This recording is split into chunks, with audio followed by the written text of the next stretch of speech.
ભવસાગરની કોઠે આ આયુનું નામ ડૂબે આવું સંતોએ આપણને એક વચન કીધું તો આપણે એ વાક્યને કેટલા સુધી સમજી શકીએ? આપણે એમાંથી શું એ લીટીને આપણે કેવી રીતે સમજ્યા, એને શું સમજણમાં લીધી? એક જ લીટી હોય તોય સમજમાં આવે, એક લીટી ને એક વાક્ય તોય આપણા જીવનને આનંદ ઉપજાવે. કોઈ પણ ભજન સંત ગાતા હોય અને તમે એમાં ધ્યાન બે અને તમારી આ ભૂમિકા મેલીને જો તમે એ ભજન સાંભળતા હોય ને તો તમને આનંદ આવે આવે ને આવે, આયા સિવાય હે કે મેલી દે મનવા મારું ને તારું, હે મેલી દે મનવા મારું ને તારું, હે અને ઓમાં મારું તારું કર્યા કોઈ મજા એ નહીં. હે તો મારું તારામાં શું આવે? આ દેહે તાંત્યો આવે છે. હે મારું તારું તો બીજું તો રહેવા દે.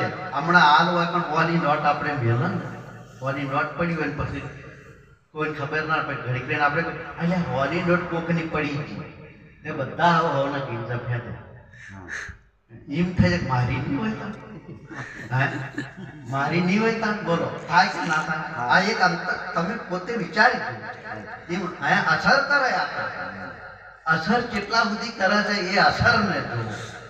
હે બાલ્યા ગમે તેટલા પછી હમણાં પેલું એક હિમનીમાં પાછું આગળ આવ્યું કે ઓબા ઓબા વાયા ઓબલી અને ફૂટેલા બાવળી સોયો એની દાઢી પણ મોય નકરા ગોટા.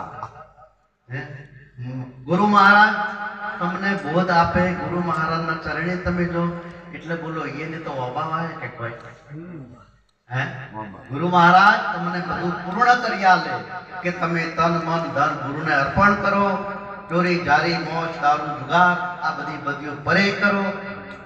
એટલે પછી નિંદા કરવાનું ના રહે. હો પાછું કોઈ વસ્તુ કોઈને નડે કે કોઈને તમે નેતા પાડી શકો એવી કોઈ વસ્તુઓના હારે આવે જ નહીં, તમને ગમે જ નહીં. કુદરતી તમને ગમતી મટી જાય ને તાણે તમને સમજવું કે આપણે ગુરુનો કોક કોક પાણી હટ્યું.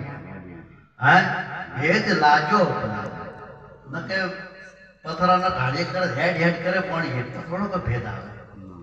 હે એવું સદગુરુનું જ્ઞાન મહાપુરુષે બહુ ભેદી ભેદી વાતો.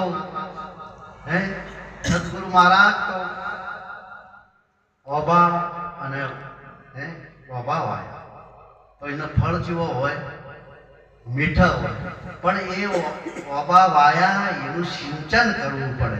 એ ઓબા જતા રહે ને બાવળિયા ના ઉછી જાય એની હા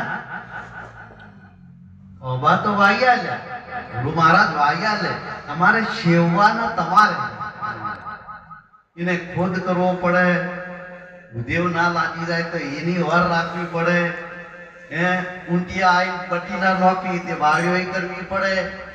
હે આ તો આમાં તો કેટલા બધા ચોર રહે. અબ કે મેં ક્યા કરું મેરે ભાઈ મરઘા ખેત ગયા છપ ખાઈ. હે પોચ મરગલા ને 25 મરગલી હે सब चरी चरी जाए. अब मैं क्या करूं मेरे भाई मरघा खेत गया सब खाई.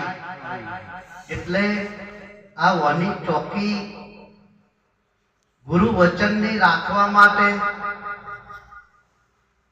હે તમારા મનને એ ભાવ સાથે સદંતર ગુરુ વચન સાથે જોડેલું રહે તો સુરતા સુઘડ સમેટે કે જેના ઘટમાં સાહેબ ભેટે. સુરતા સુઘડ અને સુરતા શબ્દને ભેટે. હલો